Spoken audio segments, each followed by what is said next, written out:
listening to the Halli Casser-Jayne Show. Let's talk. And I am Halli Casser-Jayne. Welcome to my listeners in the United States and around the world. Tune in to the Halli Casser-Jayne Show at hallicasserjayne.com. This week on the Halli Casser-Jayne Show, we reach back into the archives, but sadly, not for good reason. This week we lost one of America's great artists, writer, director, actor, Joseph Bologna. In celebration of his life, we bring you a madcap, insightful, eye-opening interview recorded some 4 years ago with the two legends of stage and screen. First up, a conversation with Joe's beloved wife, the multi-talented Renée Taylor, and an insightful conversation with Joe himself. Wherever you are, Joe Bologna, thanks for the memories. Let's get to it. Actress Renée Taylor is an Academy Award-nominated writer, a director, a Broadway star, a comedian, an Emmy winner, although these days she might be best known for having played Fran Drescher's title character's outspoken mother, Sylvia Fine, on the TV series The Nanny. But Taylor has been around show business a long time. You are about to find out why. Her talent knows no bounds, nor does she. Smart, savvy, outspoken, direct. She has one of the great creative minds of a generation. Welcome to the Halli Casser-Jayne Show, Renée Taylor. Hi, Renee. Hi, Halli. How are you? I'm really good. How are you? Great. Great. You know, I'll tell you what, I've known about you guys for a long time in terms of your work. But, you know, I really didn't know a whole lot about your beginnings, so I want to go back a little bit. Born in the Bronx, New York, as Renee Wexler, right? Mm-hmm. Tell us a little bit about your upbringing and what your childhood was like. What makes a star from birth? Well, I had my first job in the Purim pageant. I love it. When I was 15, I was a slave girl. I danced across the stage. I got $5 in Madison Square Garden. So I thought great things were waiting for me, and they were. They definitely were. Whom and Tashin, too, right? Yeah. Wow. Well, career in show business, that's what you really wanted from the beginning? I mean, that was your focus? From the very beginning. Isn't that amazing? Well, my mother really wanted to be a movie star, and actually that's what our show is about, My Life on a Diet, which was co-written by me and Joe, and he's directing it, and I'm starring it. It's a one-woman show. You started in New York. You really wanted to be a dramatic actress. I didn't know that until I did a little research. I didn't even know that you went to the actor's studio. Yes? Yeah. I wanted to be a dramatic actress, but they said it's easy to get work in comedy, so I said, okay, I'll do comedy. Listen to the school that you were in. Marilyn Monroe, James Dean, Martin Landau, Steve McQueen, Lou Gossett Jr. And did I read someplace that Marilyn Monroe gave you some advice? Yes, and that's all in our show, My Life on a Diet. I told her she had beautiful skin, and she told me what diet she was on. And yeah, want to share any of that?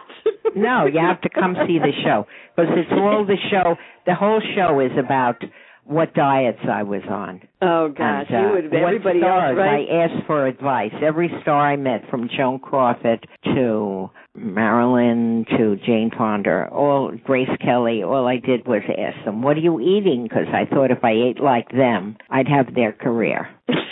Or be thin. Or be thin. Or be thin, or both.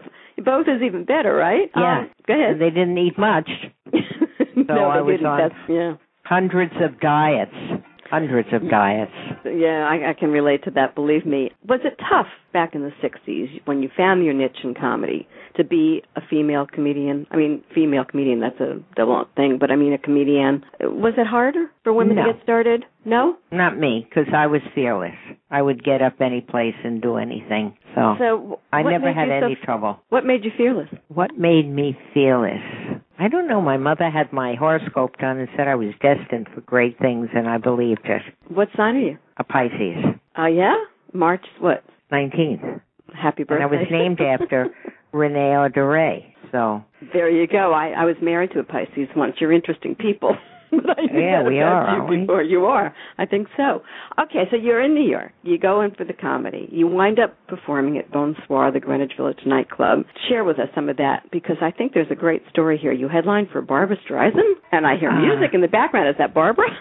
No, that's my dial, my phone. It rings from Bohem when somebody calls me. All right. So tell us about those early years at Bonsoir and headlining there with Barbara. That was really great. And she was very insecure. She asked me what to sing. And years later, she was about to sing at the White House. And I say to her, I told you 10 years ago what to sing. You didn't listen, and look where it got you. How old were you then? Oh, God. Early 20s. Fearless in her early 20s and right at the core of everything that has happened in Manhattan and in the world of the arts. You know, it's interesting. I had William Mann. Do you know who he is? He was on the show a couple of months ago with his new book, Hello, Gorgeous, Becoming Barbra Streisand. Do you know about this? No.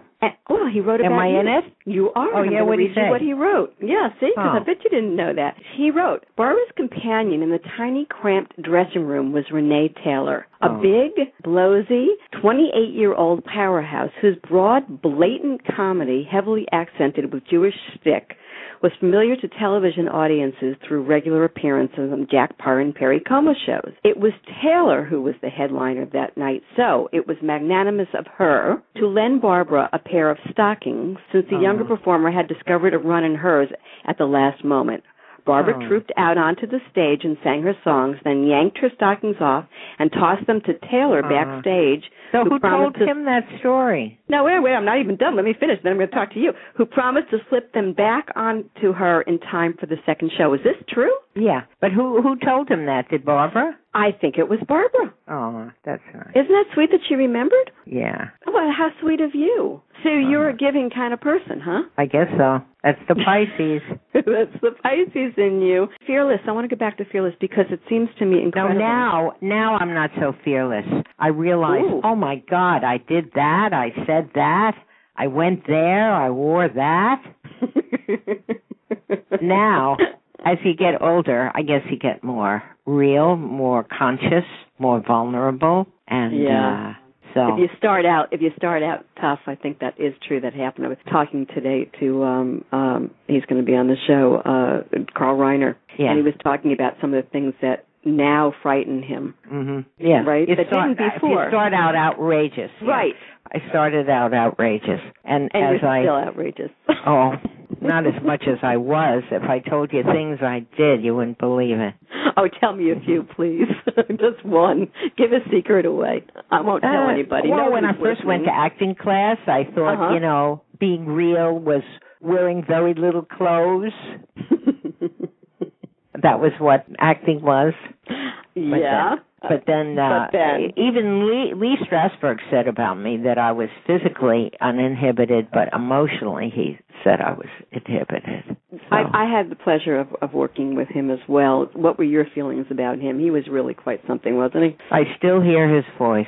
I would say he's the one person who affected me the most. You'll love the show then. You really have to come to Live on the Dial because I talk about him all the time. And Anna Strasberg saw the show. Right. And did she love it? Yes, she did. Yeah. Incredible man, incredible place, incredible time in theater in New York history. It was. Yeah. You were everywhere in those days. You were on Jack Parr. You were on Perry Como. You were on Merv Griffin. You were on Carson. Tell us about that. I mean, that's part of your Fearless. What did you have that got the attention of all of these people when so many others struggled? Oh, just guts.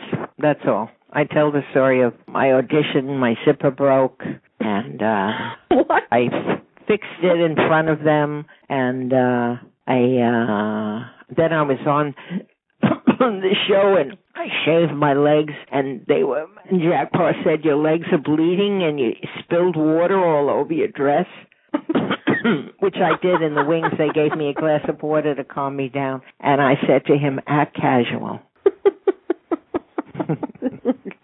And he said, the first time I was on, how would you like a job for as long as you like? And once a week for as long as you like. And I did, and it was wonderful. And then I did that with Merv Griffin, too. Tell me about Jack Parr. I want to know about Jack Parr. What was he like? He was fun. He was fun with me. He was fun. He was appreciative of people who were funny, viewed life in a funny way. And Merv Griffin, too, I was on once a week. I talked about my dating Joe and my not being able to afford a wedding at Tavern on the Green. And Merv Griffin said, let me give it to you on the stage here and we'll film it. And it'll be like a Rheingold wedding. And he did. You know what? I didn't know that. Mm-hmm. Is that tape around? I'd love to Of see the that. wedding? Yeah. Yeah. Yeah. Well, you have it, I'm sure, but is it on YouTube or anything? That's a good idea. I should put it on YouTube. Absolutely. I don't know how you go about doing that. Do you? Yes, I do. I'll tell you how to do it. Not right now, but we can talk about it another time. Yeah, no, you should. That's incredible. What about Carson? Great. He was fun, too. They were all fun. They all seemed to like me a lot because actually I didn't do stand-up. I just told funny stories about my life and what was happening in my career, which was always funny. Okay, explain the difference between stand-up and jokes. You were just telling stories rather than jokes. I was just telling stories. And one night I was on with Jerry Lewis, and he said, if you're ever in California, look me up. And so that night I got on a plane, and when he came in the morning, I was there. You're kidding. I love it. Yeah. So I did crazy things like that. Oh, my Lord. He said, well, there's nothing in this movie for you that I'm doing now. The Errand Boy. I said, I've seen your movies. Just rip out 5 pages and put in 5 new ones. And he said, here, you take out the 5 pages. So I was audacious. And I was in the movie, and that was my first movie with Jerry Lewis. Okay, so tell us about him. Was he easy to work with or tough to work with or just crazy as a bedbug? Well, he, too, laughed. You know, if you make a guy laugh, you own them. So I made him laugh, too. If you make guys laugh. I made Richard Pryor laugh. That's the secret, huh? Yeah. I made Joe laugh. I met Joe laugh. That was the first thing we had in common. My manager said, I'm going to introduce you to someone who you're going to have a comedy rapport with. And we did. And I did a record album I was working on at the time for him. And he laughed at places no one else laughed. And I said, this is the guy I'm going to marry. Did you know right away? The minute I saw him, I knew he was it. He was a pretty boy, too, wasn't he? Still is. He was, wow. Gorgeous. He really was. He was, wow. But you were a gorgeous young girl, too. I mean, you're still pretty, but you were dynamic. Thank you. You're welcome. Absolutely. You describe yourself, therefore, as a powerhouse. You have a lot of control around a lot of people. You get people to do what you want. Are you a powerhouse? No. Who said that? People. I haven't experienced that. Well, powerhouse isn't bad. Getting people to do what you want? I don't think I can get people to do what I want. The word powerhouse, as a matter of fact, I'm looking back at this thing that Bill Mann wrote about it, that Barbara said, 28-year-old powerhouse. Wow, that's funny. Interesting, huh? How people I'd say she was. Others. I'd say she was. Yeah. Tell you what, read this book. It's a great book, by the way. It's one of the best I've ever read on her. When I spoke to Carl today, it was interesting. I asked him why there are so many Jewish comics. Mm-hmm. And he had a really interesting take on that. I'm not going to tell you what his answer was. I'm going to ask you first, then maybe I'll tell you. Do you think Jews are funnier than non-Jews? Yes, much funnier. Much funnier. I can't think of any funny non-Jews. Not one. Not one? No. Jews are funnier because they suffer more, and they take themselves very seriously and also not seriously at all. So it's just the kind of humor. The thing about the Jews going to the gas chamber and yelling, Hitler stinks, and the other Jew says, shh, don't make trouble. As I said, he kind of agreed with you on that. He said it came out of the suffering, and he said that he would say the same thing for, blacks and maybe for women now finally getting their due as comedians out of necessity, out of, life's experience. Let's talk love. Let's really get into that. So you meet this incredibly handsome and equally talented, nice Italian boy, Joseph Bologna. Mm-hmm. And you told us how you met, but it was love at first sight, right? Mm-hmm. Make sure I'm clear on that. Rock your world, change your whole life? Nothing was the same thereafter? Never. And that was 48 years ago. That is amazing. We're married 47 and a half years. We met, we were engaged 3 months later, married 3 months later, and we've been together, so 48 and a half years. And we've both been faithful so far. So far. All right, so you made him laugh. Mm. What did he do for you? Swoon. I just swooned when I saw him. I just swooned. But what made you swoon? I don't know. He was very open. Mm-hmm. He seemed honest.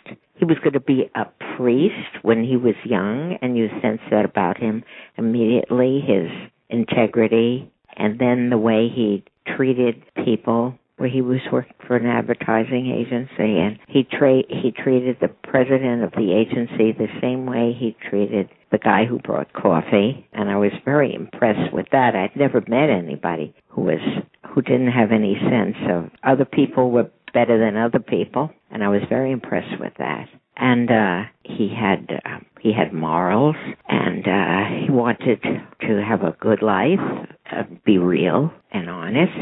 And I brought him to see my psychiatrist, and I said, do you think it'll work out if we get married? And she said, because she spoke to him, and she said, I think you have an 80% chance. I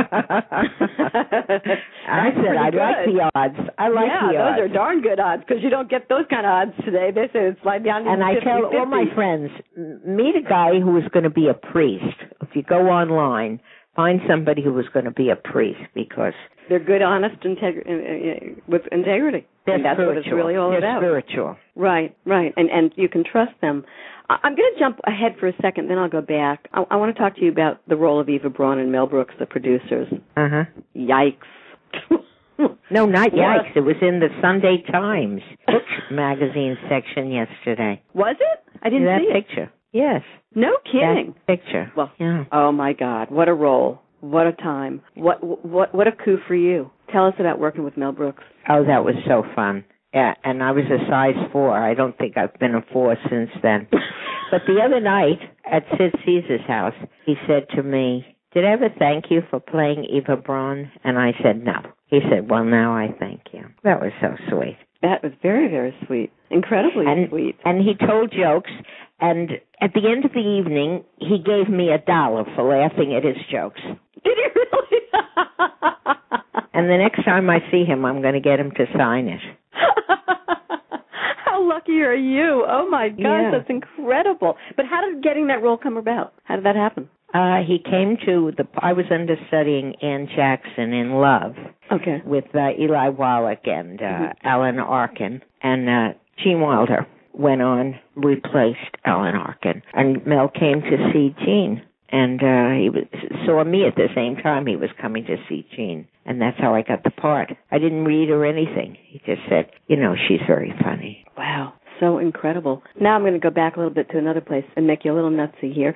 Your and Joe's first creative child together was the Broadway hit Lovers and Other Strangers, for which you received the Oscar nominations, both for the 1970 film adaptation. Talk to me, because that's about you guys, right? That's the one that's about, because I always get those two. I haven't seen either of them. No, that one, Made for Each Other, is about Made for Each Other was the one about the two of you. How did your family take you going with an Italian guy who was almost a priest? Nice Jewish girl. My mother didn't care. She just wanted me to be happy, and she said, he's a Capricorn, and his sun is in your moon. So that was okay with her. It was the Italians who said, she doesn't cook, she doesn't clean, what does she do? Did you learn how to cook and clean? No, I still haven't. No. When people come to my house, they say, there's dirt behind the sofa. I say, where? I'm not a dirt noticer, even. Not a dirt noticer. Not a big deal, huh? All right, so talk about that first script that you guys wrote together. Wow, huh? Imagine. We thought, hey, this is easy. You write a script, you're nominated for an Academy Award. Who said show business is tough? And we went to the Academy Awards, and we were sitting next to Ring Lardner. I thought, we've got to win. They wouldn't bring us out here if you don't win. And when they announced his name, Ring Lardner, I said, who's that? And he said, me. Could you move so I can get out of my seat? And I was so nervous, I couldn't even talk at the Academy Awards. I was so starstruck. And Tony, what was his name? Tony, I can't remember. He's a big star. Tony. Anthony Quinn. And I said, Mr. Quinn, this is my husband, Joe Below. Below. I couldn't remember the rest of Joe's name. And Joe said, yeah, Bologna. And when I met Alfred Hitchcock, I said, I'm so excited to meet you, Mr. Hotchpick. And he said, Hotchpotch. He corrected me, Hotchpotch. Oh, my God. I have always been starstruck, so when I meet these people, I fall over myself. Still do? I still do. When I met Cary Grant, I said, you're Cary Grant. And he said, I know. Could we stop for 1 second? Could we if stop? we must.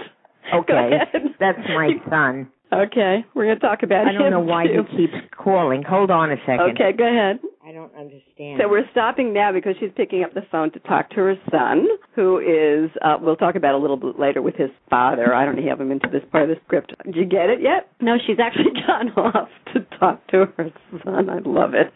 Only Renee Taylor. Dave, I'm on the radio. Why don't you call Joe? I'll be off in like 5 minutes, okay? Oh, God, yes, I love but it. no more. So you guys, you'll listen to her, right? This is great. Hello? You're back.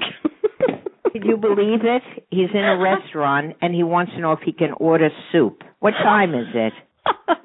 Where you are, different than where I am. Well, you're at 7? Oh, yeah. Okay. Like, right? Yeah, okay. So I'm going to have to go. No, you have to wait 1 second. I'm not done with you. You got to give me my few more. I got a few more. Just a few more. So listen. So let's go ahead. So then you did Made for Each Other, and that one did unbelievable things. The screenplay received the nomination for the Writers Guild of America Award for Best Comedy. Were you pinching yourself at all, this good fortune? I mean, is it hard to take all this in when it starts to happen like this? No, because I was young, and I thought, oh, this is good, and so, this is good. This is really good. All right. Now, in the interest of time, as you get along, you learn that it doesn't matter if it's good. It has nothing to do with getting anything or winning anything. Good is only a detail. That's an interesting statement. I don't think that the best wins all the time. No, there's a lot of politics to it, right? Yeah, and it has to do with energy, and it has to do with motivation. Yeah. I get that, yeah. You're hungry, you go out for it, and as you get older, maybe not so much. In the interest of time, then came the nanny in the role of Sylvia Fine, the overbearing mother of 30-something Fran Fine, as played by Miss Fran Drescher. That didn't start off as a full-time role. I never saw her as overbearing. I just saw her as somebody who really cared deeply about her daughter and was pushy, maybe. But I never thought of her as overbearing. You like that character? Oh, I love that character. She reminds me a lot of some of the women in my family, like my aunt, who was a flirt. A real flirt. My Aunt Mitzi. She reminded me of that. And it's based on Fran's mother, who is also a flirt. Has Fran been on your show? Not yet, but we need to get her on, I think. Oh, yeah. Absolutely. That didn't start off as a full-time role, did it? No, I was just on 1 out of 6. Right, and then you took off like a bat out of hell. Yeah, and then it just got to be more and more until I was on every week. So talk to me about on-screen chemistry, because you two have together the most gorgeous on-screen chemistry. What do you think that's about? What's that magic? Does it just happen or not? Well, she saw the movie Made for Each Other and called me and said, I want you to play my mother. So she knew we had the same chemistry, and I guess I reminded her of her mother. A beautiful redhead and has young, vital energy, and so I was really thrilled to play her mother. Her mother was a lot of fun. She's a lot of fun, yeah? Yeah. You're a lot of fun. I hope so. I think so. All right, moving along. You've been having a good time, I think. I have a lot of fun in life. Yes. Happily Ever After was the next show she did. Has it been picked up? Because that was great, your little role in that. I don't know. I think they're still waiting to hear. Oh, I hope that gets picked up, because that's really fun, too. Happily Divorced is what it's called. Right. Question. Happily. Did I read that 6 months ago that you and Joe started 2 online dating services? What? Yeah, we did. What are you doing? What is this? One is called Boomer Dating, Premier Dating, Boomer Premier Dating, and one is called Senior Premier Dating.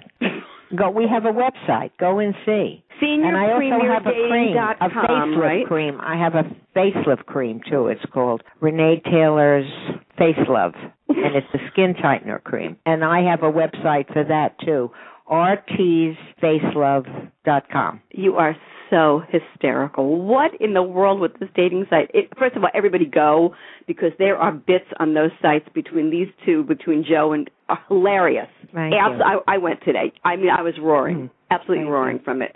Who told you about that? I do my research. Oh. Well, go look at Face Love, too.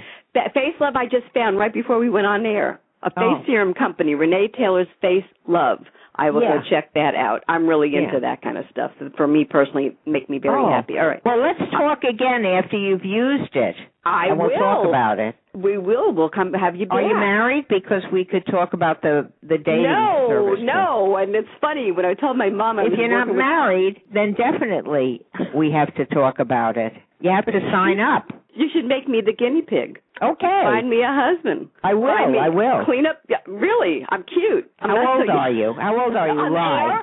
Over your dead body, darling. But quite a bit younger than you. Can't you tell from my voice I'm young? No? 28. No. Yeah, no, not that kind of young. No. In my 50s, early 50s. Well, this is the boomers dating is perfect for you. I'm telling you. So we'll let's talk about I have this. to go. As soon as I hang up, I'm going to talk to my partners. Okay. And I'm going to figure out, email me. I will. And I'll have them email you, and I'll tell them to give you a lifetime. And we'll do a thing. Let's do a thing. Let's follow it out. I would love that. Would be so Just funny. Talk about all your dating experiences. Right. All right. Okay. We'll do it. All right. Now, before I let you go, one last. Tell us about If You Ever Leave Me, I'm Going With You. That was on Broadway, and it was the story of how we met, how we fell in love, our wedding renewals, because we've renewed, our vows 5 times, and it was scenes of different movies. But, there's a lot of our story in My Life on a Diet. My Life on a Diet. So come see that. I got to go out west to see it. I'm back east right now, but I will be next time I come out. And I will be out there before you know it. I promise that I will come and see it. But bring it to Broadway because I know how great it is. I've heard. We have mutual friends who told me. My Life on a Diet. How did I get to you in the first place? Colorado. No. Diane. And Robert? Oh, yeah. Yeah? Yeah. I don't think they've seen it, though. They just love me. They do love you. Adore you. My Life on a Diet, based on the book of the same name, yes? Not really, except my life is in there, but this really goes into it more deeply, Yeah. What did I miss? Is there anything else you want to tell the whole world while you got their attention? No, but let's talk again when my husband... we're gonna, darling. We are. I promise, Renee, you know how I haunted you.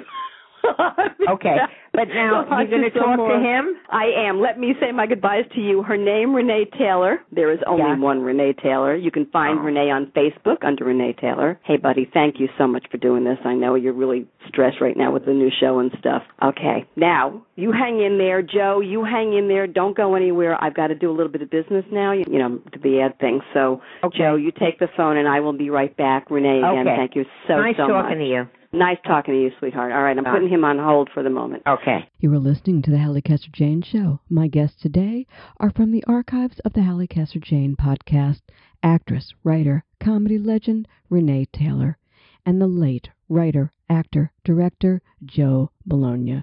Tune in to the Halli Casser-Jayne Podcast. Nearly 300 episodes available at hallicasserjayne.com. We'll be back in a minute. Stay with us. Hi, this is Halli Casser-Jayne. Are you enjoying the show? I hope so. And I hope that you'll tell your friends about it and help us grow our family. How can you help? That's easy. Share the link to the show with your friends or my show's player. And I would love it even more if you'd recommend they visit my website at hallicasserjayne.com. I look forward to seeing all of you there. And we are back on the Halli Casser-Jayne Show, and nice to have you all here. With me now, Joe Bologna. Joseph Bologna was born in Brooklyn, New York. He attended Brown University, where he majored in art history. After a hitch with the Marines, Bologna was hired to produce and direct Manhattan-based TV commercials. The rest, as they say, is history. What a career. Let's explore. Welcome to the Halli Casser-Jayne Show. Joe Bologna. Hi, Joe. You there? Where'd he go? Oh, no, Joe. Joe? He's gone? Oh, no. Wait, I hear noise. Joe? Joe? What is he doing? Hello, Joe?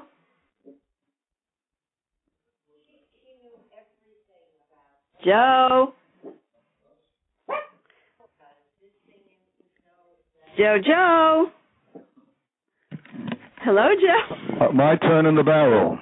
Your turn in the barrel. I've been screaming across the line. Joe, are you there, Joe? Hi, Joe. Nice to have you on the show. This is like a tough connection, and I don't have the greatest ears in the world. Maybe you should nice and loud. Maybe you should call me on my cell phone. No, we got to stay where we are. I can't do anything like that. Okay. Now we're stuck. All right. Why would that be any better? I don't know. Okay, great. Yeah, she's going out to dinner. Okay, so let's start, you and me, just the two of us. All right. Maybe I should go upstairs. I'm going to put you on. I'm going to go upstairs because there's a lot of ambient sound down here. I'm going to put you on hold for a minute and then go upstairs. Okay. All right, we're going to do that. And while he's doing that, this is live radio. You know what happens on live radio, crazy things. And as you can tell, these two people are so used to doing this kind of thing. They just kind of like breeze along and they're having a good time. But this is well worth the wait because Joe Bologna is so brilliant. So brilliant. What do you want to know, woman? All right, here we are. I'm just doing a whole gig about you while you were running wherever it was you were going. All right, let's start, Joe, with that career. What a career you have had. Let me list just a few of your films, which we'll talk about in depth in a bit. Made for Each Other. Chapter 2. My Favorite Year. Blame It on Rio. The list goes on and on. Hey, not bad for a kid from Brooklyn. Tell us about your early years. Tell me. Well, coming from a working class family, I did not have like dreams of power and glory. Maybe a baseball. I was a good baseball. I loved playing baseball. Yeah, I guess I fantasized being a professional baseball player, but I knew I wasn't that good. I was pretty good, but I wasn't that good. But other than that, to me, even though I got an Ivy League education, to me, a big step up in the world would be to have an office with a secretary and a window, and a house with a picket fence. So that's what I didn't. And all of a sudden, I found out I had this talent for writing, and acting that I came about by, So I guess maybe somebody who one day learns, hey, I got an ear for music. I can hear things other people can't. And then I just wanted to be. I was like halfway through college, and I then wanted to be a director first. That's how I started. That was my first guild. I'm the only guy. I don't know anybody who had a career like mine. I started as a director. My first guild was, Directors Guild of America, and I was directing commercials and industrials and things and documentaries. Like when I met Renee, and then we started writing together. And the next thing I know, we have a play on Broadway, and I'm a member of the Dramatists Guild. And then the major studio bought the play. We were hired to write the screenplay, for which we were nominated for the Academy Award. And I was in the Writers Guild of America. And then the next thing we wrote was our film Made for Each Other, which was a send-up of our own relationship. And it just seemed, I guess maybe in my belly I always had that acting bug because I knew, because I had acted in college, and I guess. But I think it was more than that. I think it was the fact that it was personal, and there were certain emotions in there that I felt I wanted to express. So I ended up acting. And so I went from director to writer to actor. Now, usually people go the opposite way. Really, right. But, so it's been an interesting career. So nobody was more surprised at the success than you, obviously, right? Like, how did this happen? This is crazy. Well, yeah, absolutely. But once I wanted to be a director, and I was working my way up, toward being a successful director. Then I could see myself directing, doing plays. I guess I wanted to do theater at the time, and eventually movies. But, I never saw myself all of a sudden starring in movies. And I love this. You're from the guy who wanted to be a priest, right, to this. Well, pretty crazy journey. I did for about a minute and a half. Long enough. A good Italian boy. Of course, you had to be a priest at one point. Well, I think maybe every Italian Catholic kid growing up in Brooklyn, studying with the. First, I was 8 years with the Brothers of the Sacred Heart, and then 4 years with the Jesuits in high school, in prep school. So I guess everybody at some point with that background, because in those days, a priest in the family, in an Italian-American family, working-class family, or an Irish-American working-class family, you're a superstar. You know, you're like if you become a priest, or a woman, the daughter becomes a nun. These are like, you know, you have pictures on the wall. People like come in and bow down and say. In those days, I mean, today I don't think it's the same. So I guess if you are, and I was a religious family, so I was a religious kid, and I was very devout. And you had some pretty crazy characters. I want to tell you, my research on me brought you to your Uncle Pat, who was called what? Blackie the Boot Black? Well, first of all, you got to go back further. My family's business was the boot black hat cleaning business. Okay. Which was started by my grandfather, also named Giuseppe Bologna. He came over here with, 2 pennies in his pocket, 2 lire in his pocket, and, to make a living, he picked up a shine box, and one thing led to another, and he opened a stand, he opened another stand, and then pretty soon he had shoe shine hat cleaning concessions all over Wall Street, and he had men going around in the buildings with the boxes, and he was known as the boot black king of New York. When he went, I got a picture of him from the front page of the New York Times on a boat. The Queen Mary, I don't know if it was the Queen, but whatever it was, of him with a scarf around his neck going back to Italy. And then it says, Joe Bologna, the boot black king of New York. And the guy, go ahead, is this the guy that Joseph Kennedy credited as his name? No, I'm getting to that, so I'm making a short story long. Okay, go ahead. Which is my tendency. No, it's fine, we're good. He was like in 1928, before the crash, 1929, he was worth like $500,000 in stocks. I mean, it all went down the drain like everybody else's.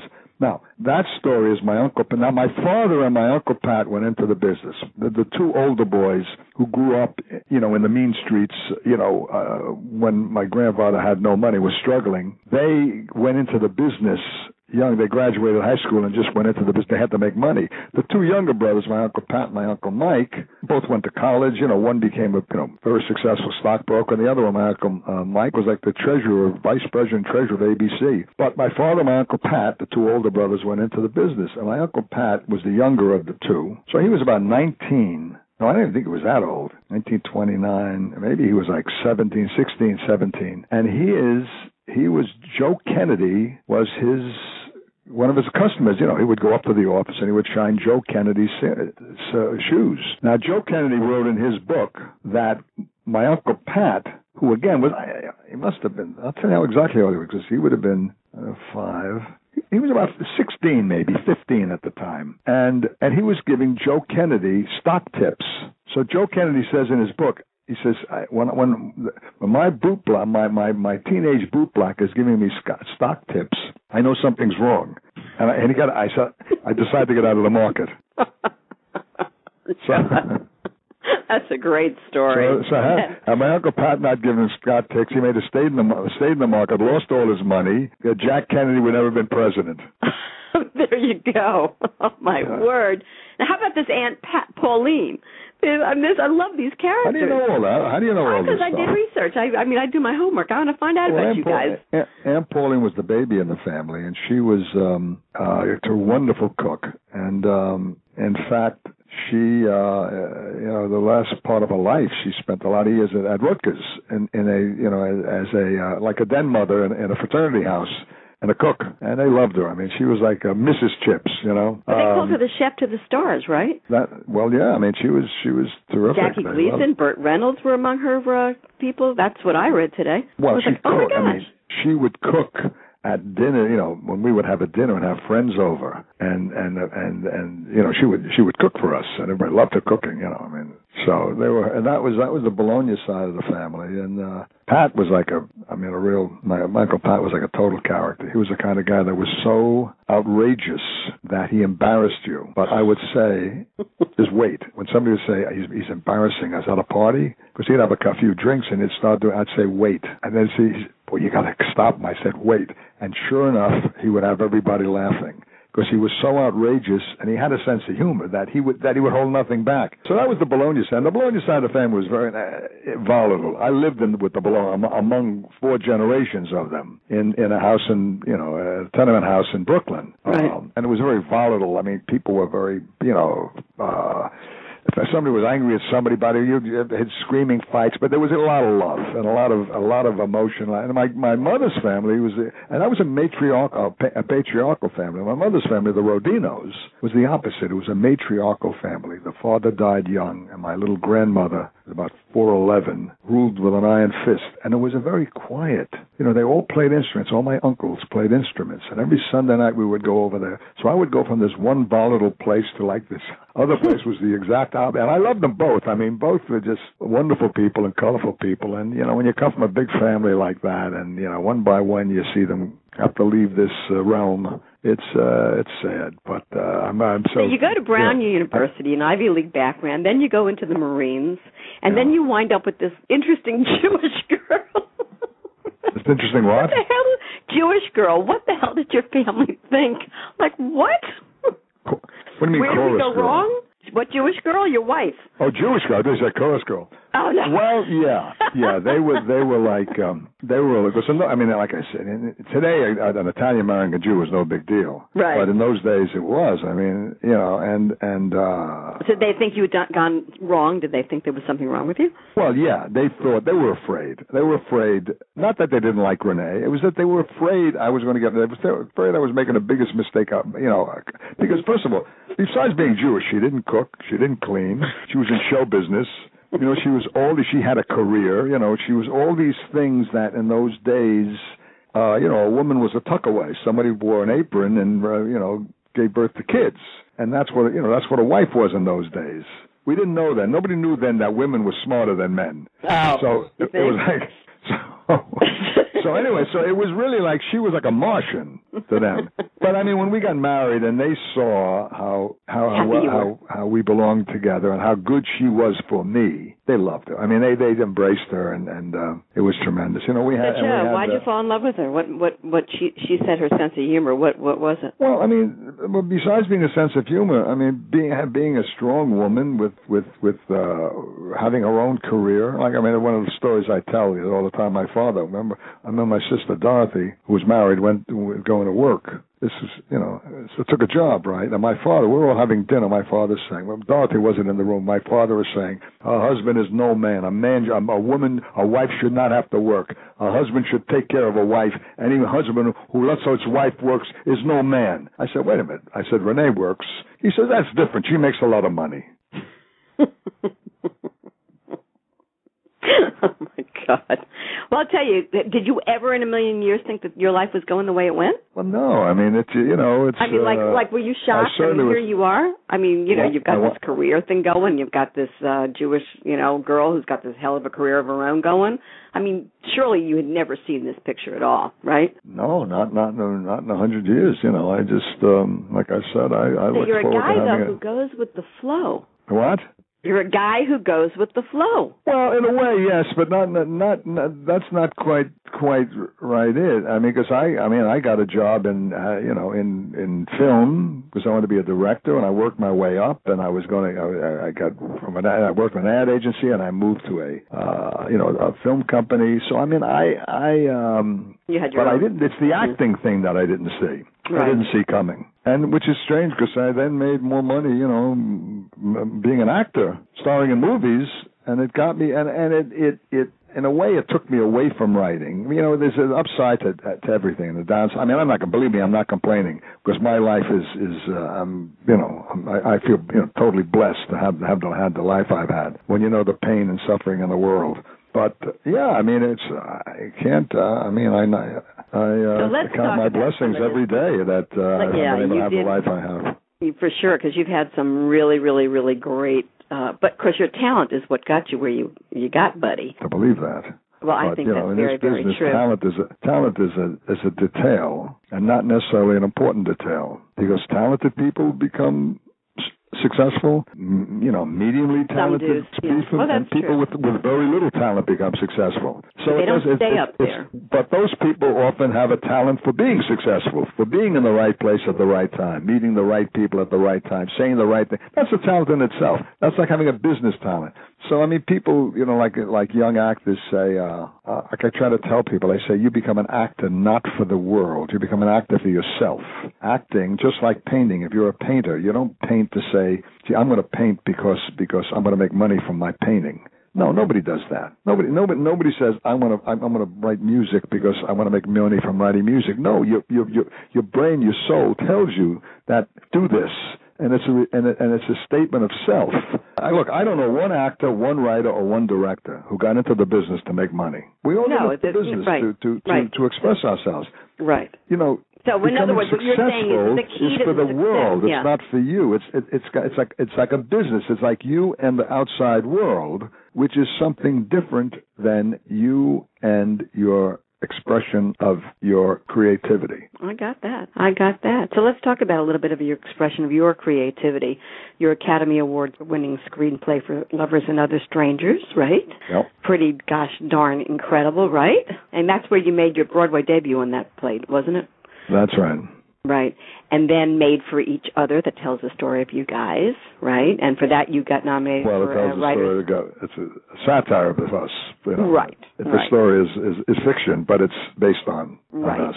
And then you were nominated for the Writers Guild of America Award for that, as was Renee, I should say, both of you. But you have always been lauded as one of our great actors. You've netted unbelievable rave reviews for that Sid Caesar-like TV comic, King Kaiser, Stand Up, and the well-received, and one of my favorite films of all time, My Favorite Year, with Peter O'Toole.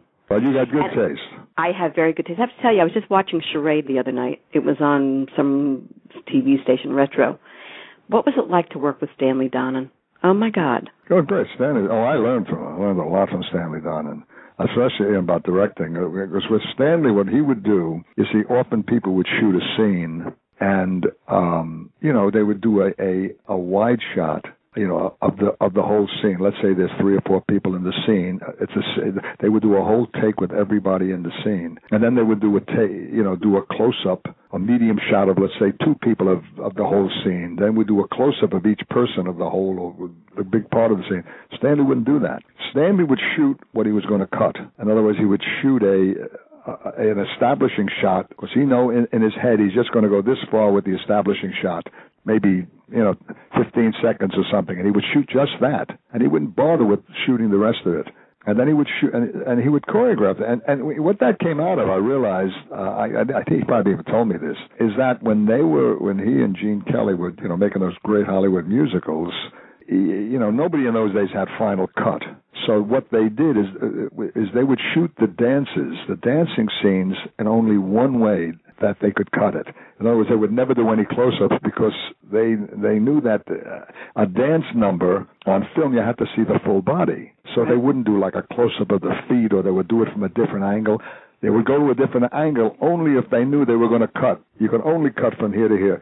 So boy, that doing. It made directing film so much easier because you could do it. You don't have to shoot so much.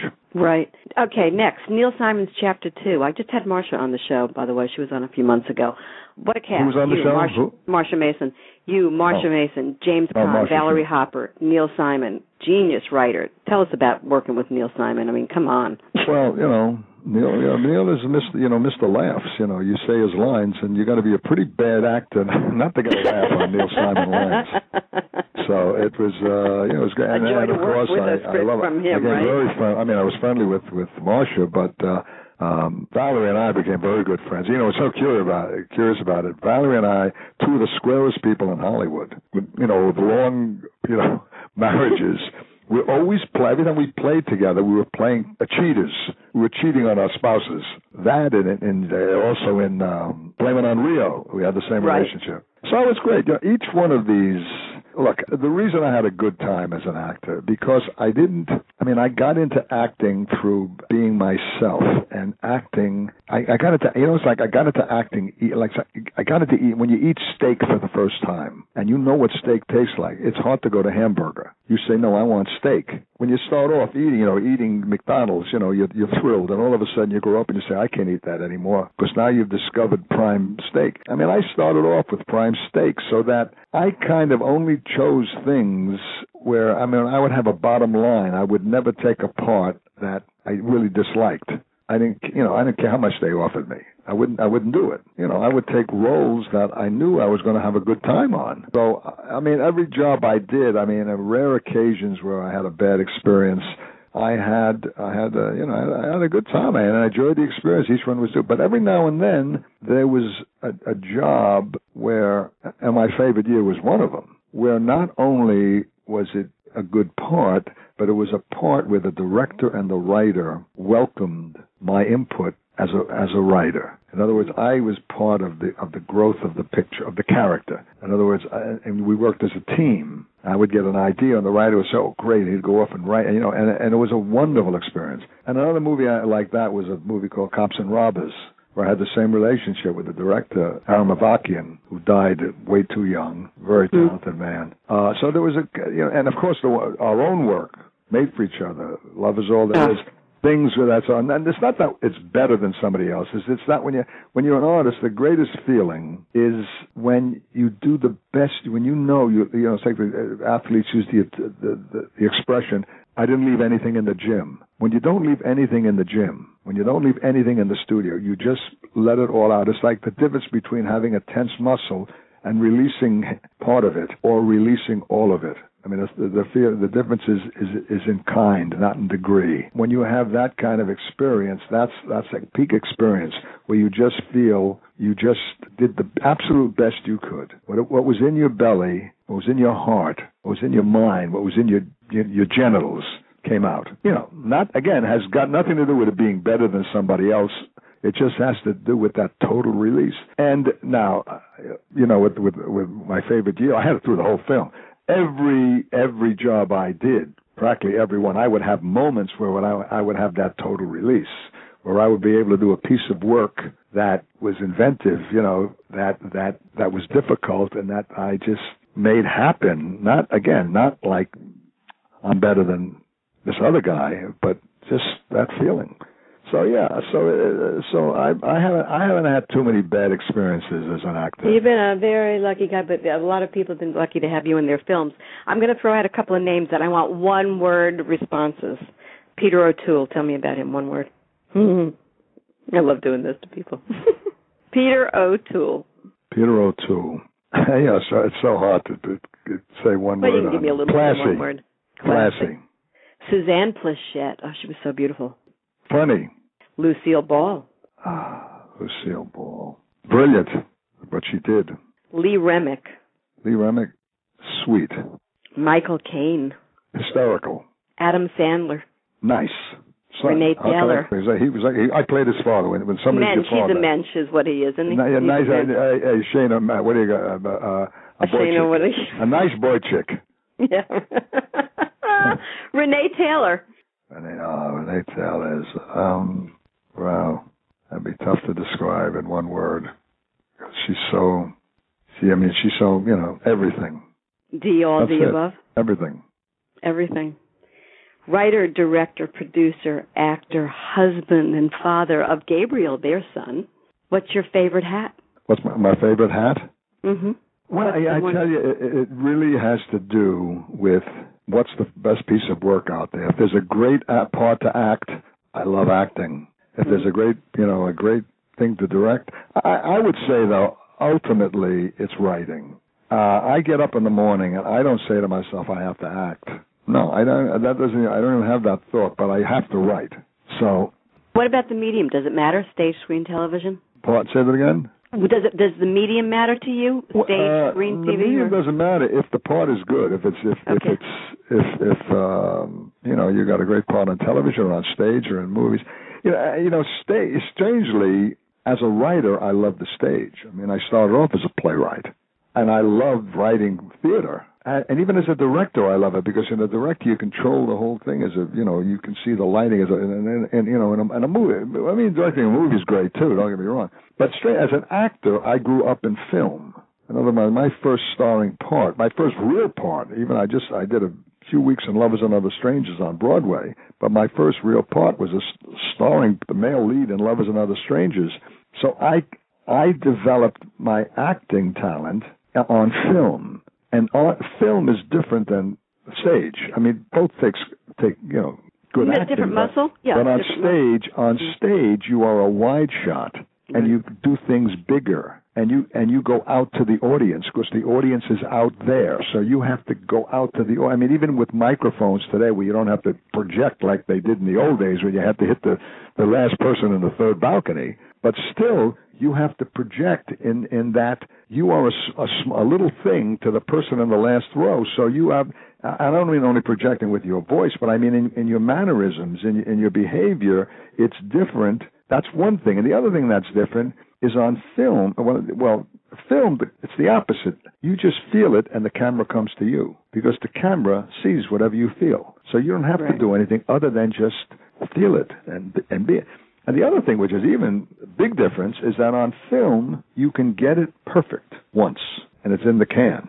On stage, every night it's different. And not only that, within a play it could be different. You can be distracted by something. If you're distracted on film, the director says cut, and then you get you say to the director, look, I need another take. I got distracted. You can't do that on the stage. You get distracted in a play, you say.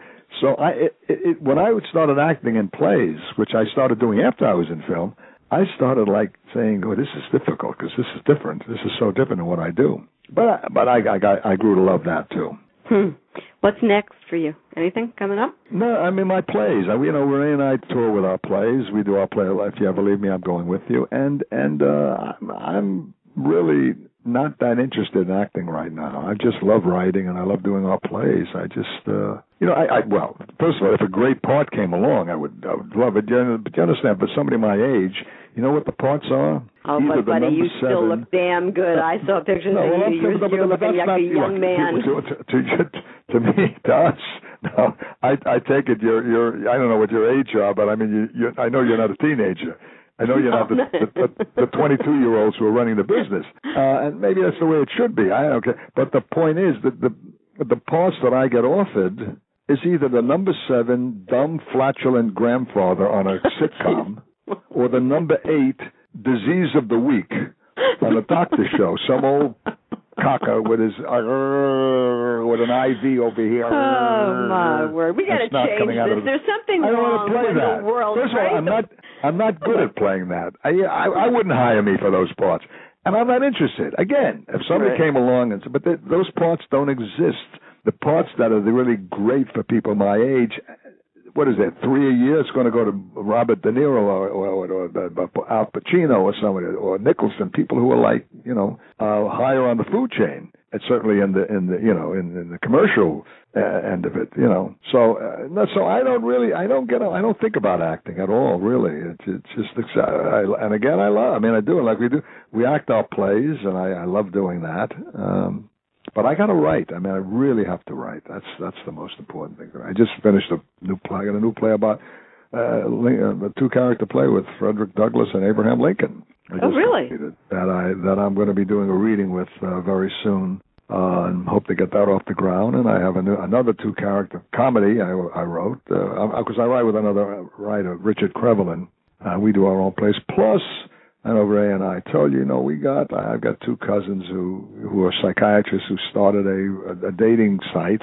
I love this. We talked about for boomers and seniors too. And we're going to work with her on that. We're going to find me a guy. And we were good. Check them out. Did Renee tell you about I went to it. It's hilarious. I mean, the bits that you guys do on that just are hysterical. Because there's 2 there. There's seniors. Yeah, I did. I went to both, and I just roared laughing about it.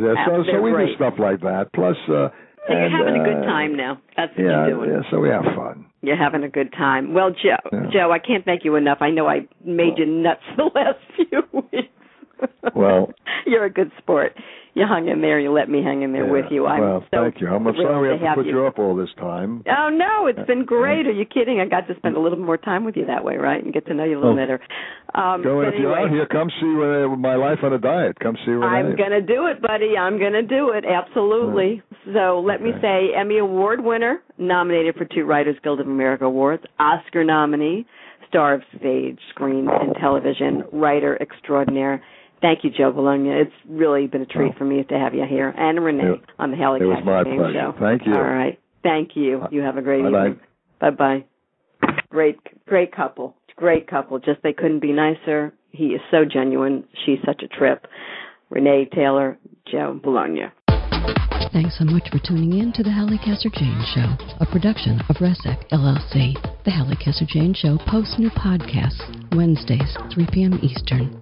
Visit hallicasserjayne.com.